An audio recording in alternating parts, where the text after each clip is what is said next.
19ನೇ ಶತಮಾನದ ಪ್ರಸಿದ್ಧ ಸಂತರಾಗಿದ್ದ ಶ್ರೀ ಮಡಿವಾಳೇಶ್ವರರು ಜನಿಸಿದ್ದ ದೇವರ ಹಿಪ್ಪರಿಗೆ ದೇವಾನುದೇವತೆಗಳ ನಾಡು ಅಂತ ಪ್ರಸಿದ್ಧಿ ಪಡೆದಿದೆ. ವಿಜಯಪುರ ಜಿಲ್ಲೆಯ 8 ವಿಧಾನಸಭಾ ಕ್ಷೇತ್ರಗಳಲ್ಲಿ ದೇವರ ಹಿಪ್ಪರಿಗೆ ಕೂಡ ಒಂದಾಗಿದೆ. ಈ ಹಿಂದೆ ಈ ಕ್ಷೇತ್ರವನ್ನ ಹೂವಿನ ಹಿಪ್ಪರಿಗೆ ಅಂತ ಕರೆಯಲಾಗ್ತಿತ್ತು. 2008ರಲ್ಲಿ ಕ್ಷೇತ್ರ ಮರು ವಿಂಗಡಣೆಯ ಬಳಿಕ ಕ್ಷೇತ್ರದ ಸ್ವರೂಪವು ಬದಲಾಗಿ ದೇವರ ಹಿಪ್ಪರಿಗೆ ಹೆಸರಿನಲ್ಲಿ ಮರು ನಾಮಕರಣಗೊಂಡಿದ್ದು 3 ತಾಲೂಕುಗಳನ್ನು ಒಳಗೊಂಡಿದೆ. ಈ ವಿಧಾನಸಭಾ ಕ್ಷೇತ್ರ ಮಾವ ಅಳಿಯಂದರ ಚುನಾವಣಾ ಹೋರಾಟಕ್ಕೆ ಸಾಕ್ಷಿಯಾಗಿದ್ದು, ಮಾವ ಅಳಿಯರಾಗಿದ್ದ ಶಿವಪುತ್ರಪ್ಪ ದೇಸಾಯಿ ಮತ್ತು BS ಪಾಟೀಲ್ ಸಾಸನೂರು ಅವರು 1978ರಿಂದ 2008ರವರೆಗೆ ಸುಮಾರು 3 ದಶಕಗಳ ಕಾಲ ಚುನಾವಣಾ ಅಖಾಡದಲ್ಲಿ ಪರಸ್ಪರ ವಿರೋಧಿಗಳಾಗಿದ್ರು ಅನ್ನೋದು ವಿಶೇಷ.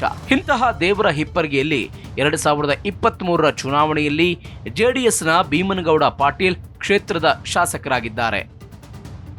ರಾಜುಗೌಡ ಅಂತಾನೆ ಖ್ಯಾತರಾಗಿರುವ ಭೀಮನಗೌಡ ಪಾಟೀಲ್ ದೇವರ ಹಿಪ್ಪರಿಗೆಯನ್ನ ಗೆಲ್ಲುವ ಮೂಲಕ 2023ರಲ್ಲಿ JDS ಖಾತೆ ತೆರೆದಿದ್ದಾರೆ. 1972ರಲ್ಲಿ ಜನಿಸಿದ ಇವರು ಕೃಷಿ ಮತ್ತು ವ್ಯಾಪಾರ ಹಿನ್ನೆಲೆಯನ್ನು ಹೊಂದಿದ್ದಾರೆ.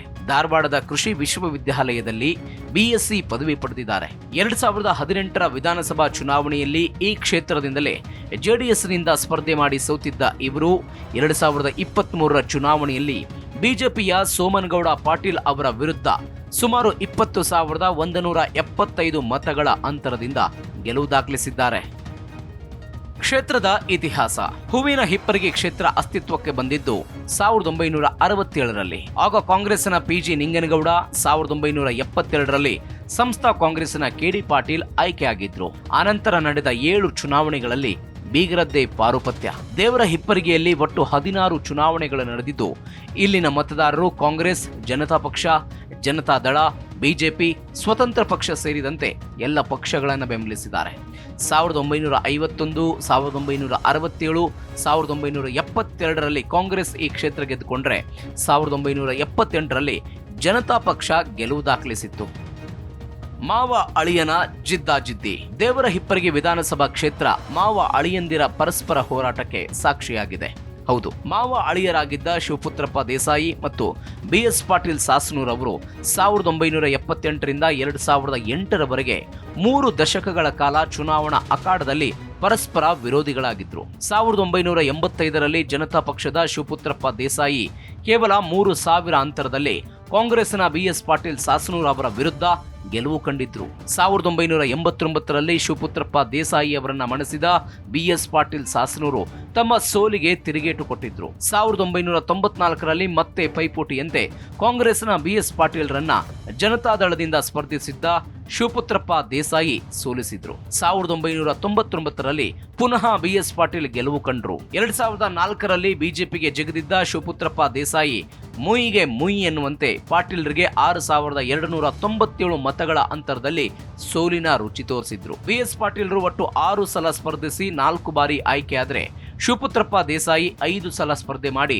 3 ಬಾರಿ ಆಯ್ಕೆಯಾಗಿದ್ದಾರೆ. BS ಪಾಟೀಲ್ ಸಾಸನೂರ್, ವೀರಪ್ಪ ಮೊಯ್ಲಿ ಹಾಗೂ SM ಕೃಷ್ಣ ಸಂಪುಟದಲ್ಲಿ ಸಚಿವರಾಗಿದ್ದರು.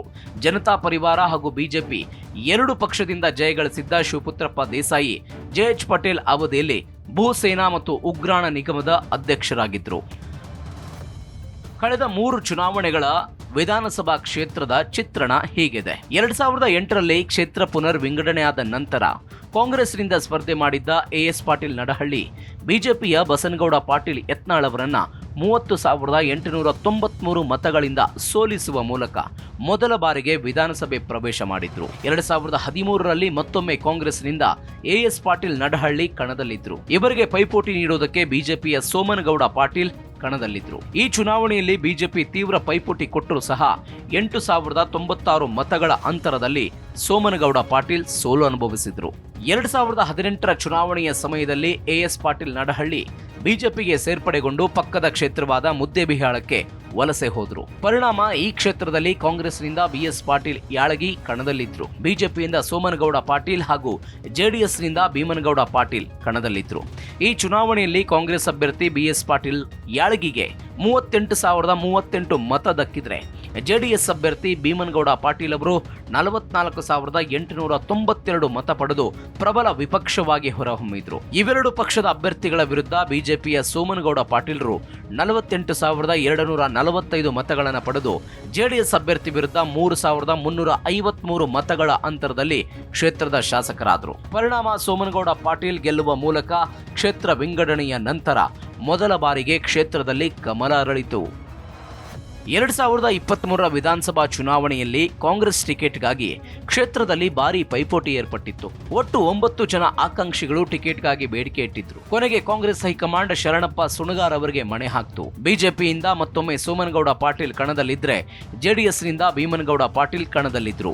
ಈ ಚುನಾವಣೆಯಲ್ಲಿ ಬಿಜೆಪಿಯ ಸೋಮನಗೌಡ ಪಾಟೀಲ್ 45,777 ಮತ ಗಳಿಸಿದ್ರೆ ಕಾಂಗ್ರೆಸ್ನ ಶರಣಪ್ಪ ಸುಣಗಾರ್ 33,673 ಮತಗಳನ್ನು ಪಡೆದುಕೊಂಡರು.